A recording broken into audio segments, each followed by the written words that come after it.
Mga kapatid, magandang gabi po sa inyong lahat. Huwag po kayong bibitaw dito sa ipapakita ko po sa inyo.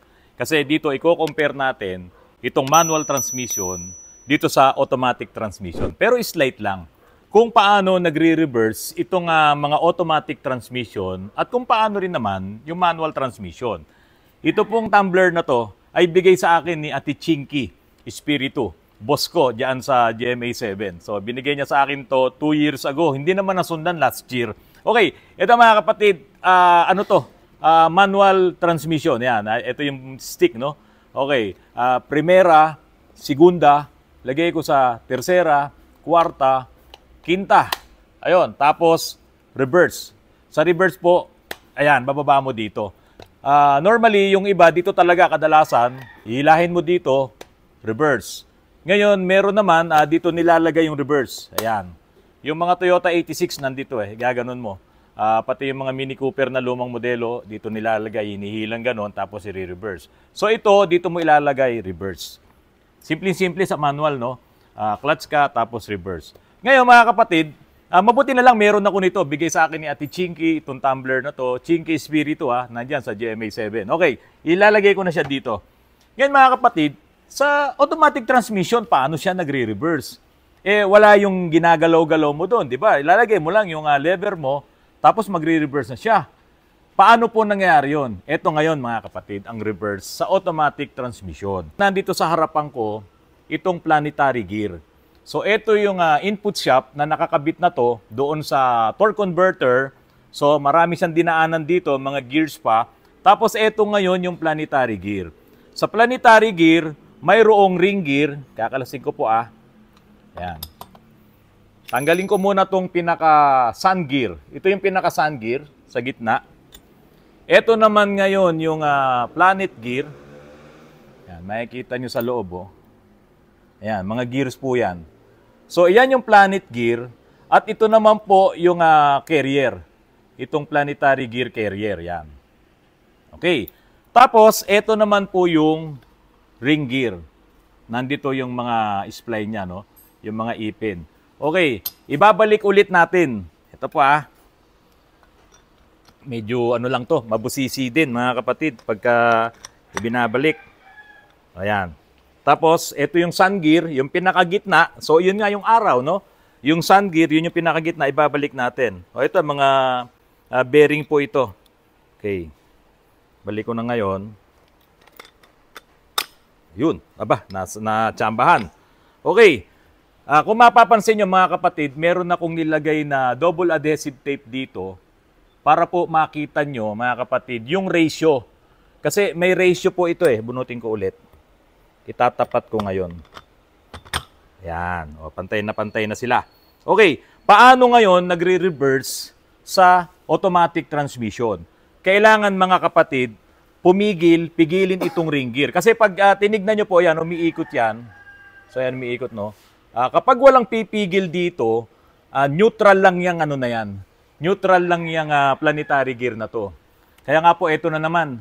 Nabanggit na naman natin yung neutral. Kasi po, napaka-importante nitong mga clutch lining na to, itong mga clutches na to, pati itong mga pressure plate na yan. Kasi yun ang pipigil para mag-engage po itong planetary gear. So dito po, ikot lang siya ng ikot. Ayan, umiikot na yung iyong torque converter, umiikot na tong input shop.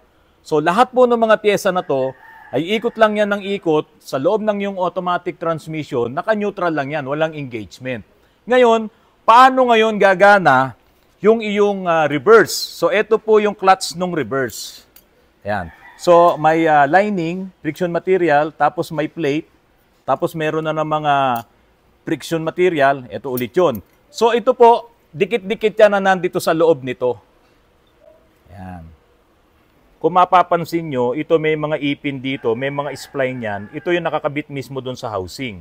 So itong mga plates, ay yan na stationary, ibig sabihin hindi gumagalaw, hindi siya umiikot. Kasi nga sa housing siya nakakabit. Ito namang pinaka-lining, ayan, iangat ko ng konti.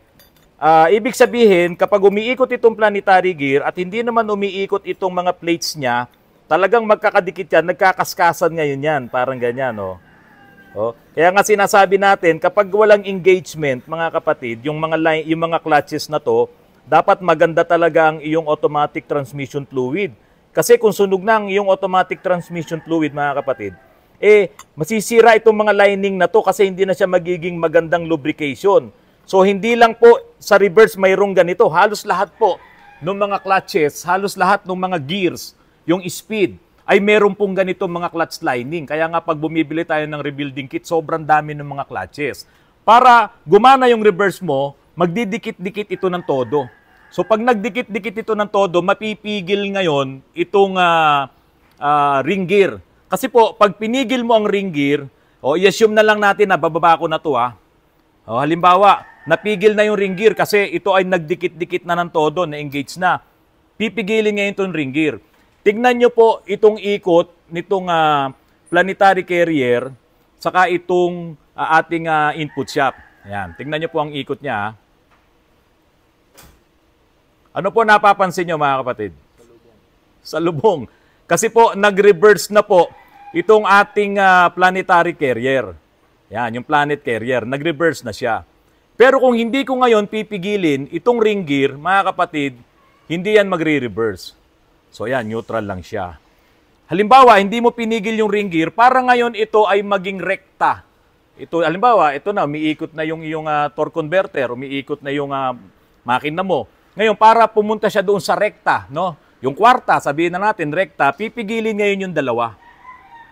Itong planetary carrier at saka itong ring gear, pipigilin yan. Mag-i-engage na naman yung mga clutch kasi may mga clutches po yan dito So ito, engage na naman to.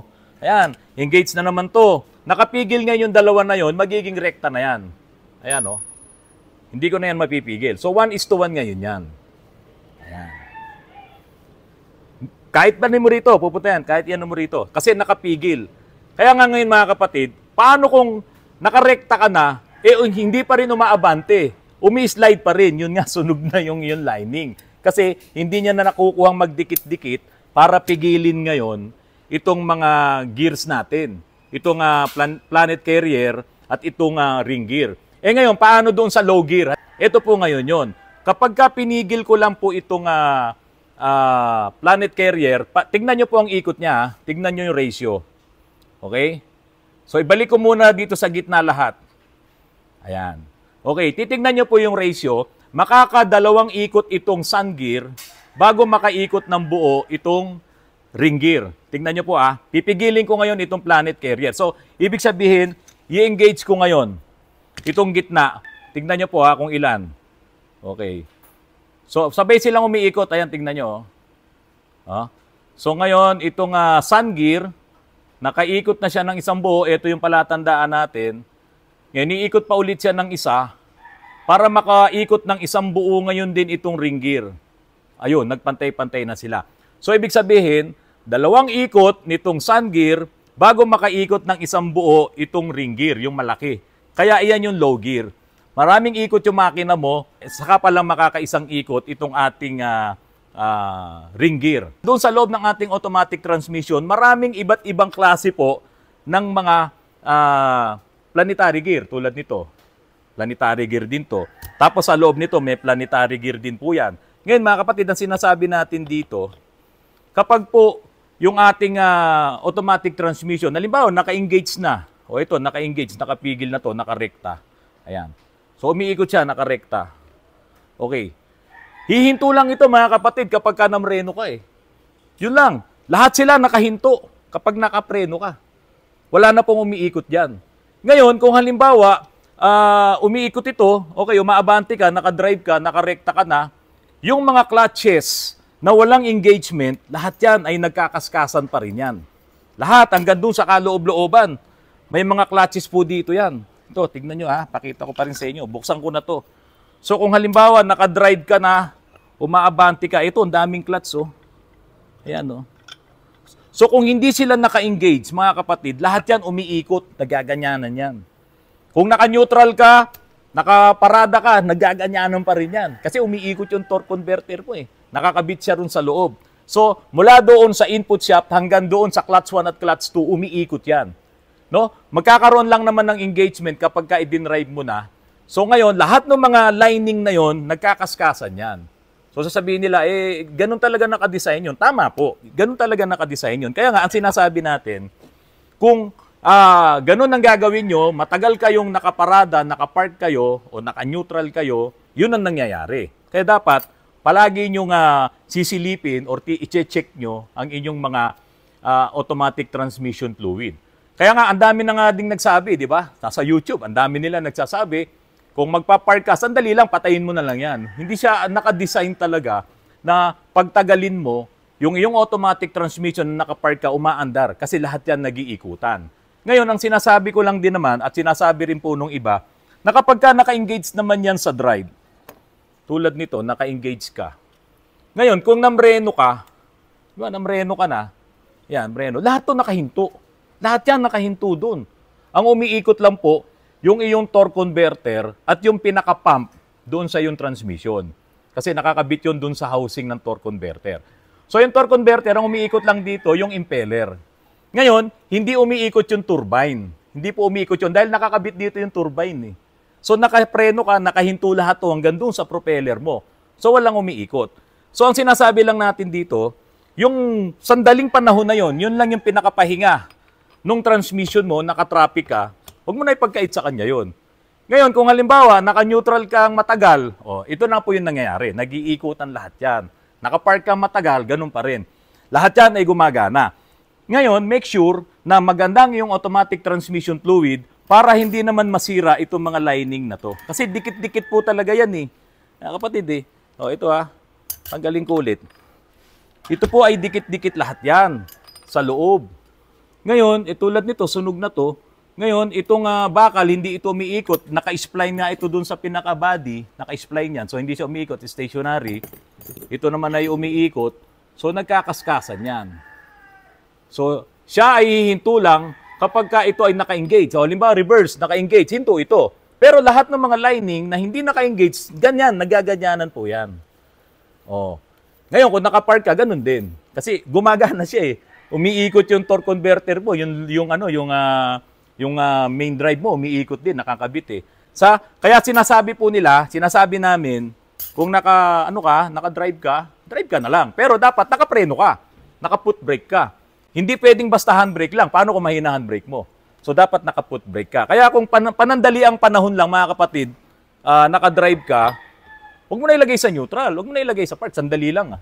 2 to 3 minutes, sandali lang yun. Di ba? Tapos, yun lang yung pahinga.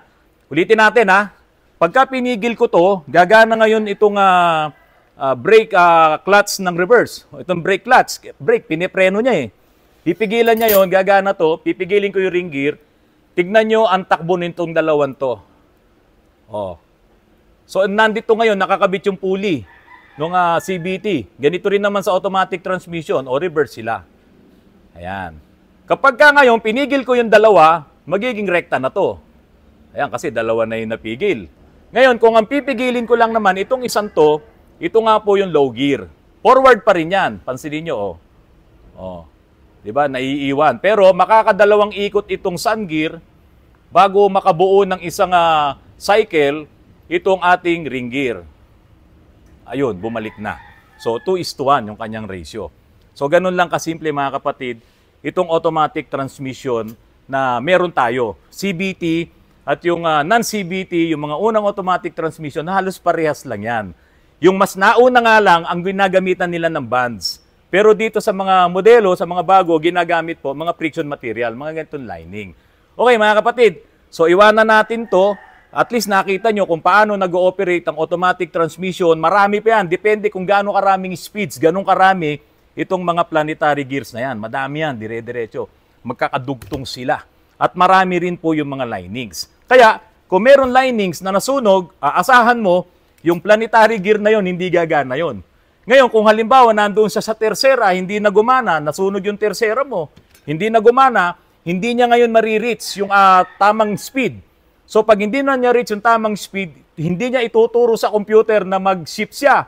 So, doon na nagkakaproblema. Kasi dapat naaabot din niya yung tamang speed, binabasa rin niya ng speedometer mo, ng TPS mo, lahat binabasa nila yan. Pati yung speed sensor, pati yung ECU. Ngayon, kung hindi niya marireach yung tamang speed dahil hindi nga gumana itong isang planetary gear mo, kung tersera or kung kwarta yan, dahil nasunog yung lining, hindi niya ma-break eh. Kasi dapat pipigilin niya eh, di ba? So hindi niya ma-break, dire-diretsong umiikot, so naka-neutral yun, parang gano'n. No? Hindi siya ngayon kakambyo. Itong lining po na yan, kapag yan ay napudpud, edi syempre wala ka ng reverse. Ngayon, ito, umiikot yan. Kung gumaandar ka na, nakadrive ka, nagkukrus ka, basta every time na ginagamit mo ang sasakyan mo, umiikot po yan. Ngayon, hindi naman siya yung naka-engage. Kasi nga, pag umengage yan, di naka-reverse ka. Pero dito, nagkakaskasan sila niyan. Kaya, kung ang inyong mga automatic transmission fluid ay marumi or nasunog na, nagbavarnish na, eto nang mangyayari, yan na. Hanggang sa mararamdaman nyo na lang isang araw, wala nang reverse. O kaya bago kumagat ay matagal, paiinitin mo muna. Yan yung sinasabi nila, o matagal. Kasi nga, ay napupudpud na yung mga lining. Kung ikaw ay nakadrive at ikaw ay naka-stop sa traffic, i-brake mo lang yan, lahat yan nakahinto. Walang umiikot yan. Kaya yun sinasabi natin, kung nakadrive ka ng ilang minuto, yun lang yung panahon para ang iyong automatic transmission ay huminto lahat. Isang mabilis na pagtalakay po yun dito sa planetary gears, dito sa automatic transmission, mapa CVT yan, mapa automatic transmission na standard, halos parehas lang. Nagpapasalamat po ako sa maraming mga subscribers po ng Autorans na patuloy po na nagbibigay ng moral support po sa inyong lingkod. At doon po sa maraming mga mekaniko na tumatawag po sa akin, nagme-message sa akin, nagpa-private message po sa atin, pati sa text. At yan po ay talagang pinag-uukulan ko po yan ng panahon. Maraming mga, siguro mga bagong mekaniko pa lang, mga bata, mga nag-aaral, nagtatanong po sa atin. At meron na rin naman talaga yung mga old school na katulad ni Chip. Kasi sabi nga nila, ituloy lang daw po yung mga pag-vlogs natin kahit maraming mga hindi rin naman naniniwala po sa atin. Ngayon mga kapatid, tinatanong nila saan ako bumibili ng mga pyesa, yung hindi sila maloloko. So ibinibigay natin yung mga suppliers natin. At tinatanong din nila yung mga problema na marami po kasing mga shop at maraming mga talyer na wala naman silang scanner. So ngayon, ibinibigay natin yung mga tips, ibinibigay natin yung mga diskarte kung paano po nila matotroubleshoot yung mga problema. Meron nga din pong grupo ng mga kabataan, ito pamangking ko po yung isang to, dahil sa sobra niya akong ina-idolize, nagtayo din po siya ng shop diyan sa Bustos, Bulacan. At ito nga po yung Dakila Auto Services. Hanapin niyo po si Mark Orbe. Diyan po sa Bustos, Bulacan, 807 General Alejo G. Santos Highway, Poblacion, Bustos, Bulacan. Kung magpapagawa po kayo sa kanila, siyempre parang ako na rin yun nandyan dahil pamangking ko po yan, mahal na pamangking ko yan, si Mark Orbe. So siya po ay tinulungan ko na makakuha ng mga supplies ni Repsol. So diyan po sa Bustos, Bulacan, may mga supplies po tayo ng Repsol dyan. Dakila Auto Services, hanapin nyo po. At kung ano man yung mga gusto nyong ipagawa na pwede naman nilang itanong sa akin yun, mga kapatid, pwede po yun. So ngayon, balik po tayo. Marami po kasing mga problema ng mga sasakyan ngayon na itinatawag sa atin na hindi nga ma-troubleshoot ng mga, sabihin na natin, mga bagong mekaniko. Ngayon, nagpapasalamat po sila na itong mga vlogs po ng Autorans ay nakakatulong daw po ng malaki sa kanila.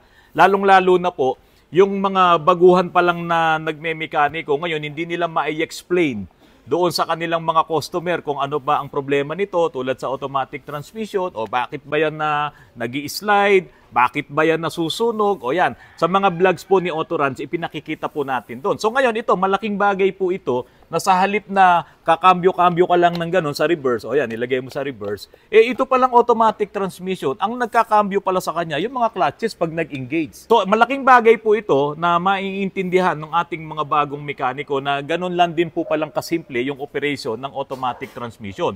Pero siyempre, sa ipinaliwanag ko po sa inyo, talagang simple lang yan. Hindi pa nga masyadong naiintindihan dito, nagdadatingan na ito mga lalo pang mga complex at mga sopistikadong automatic transmission. Naku, lalong-lalo na yung mga CVT. Pero wag po kayong mag-alala. Pag-aaralan po natin yan, ibibigay po namin lahat sa inyo. Mahaba pa sana itong vlog ko na to. Kaya lang, umuulan dito sa amin.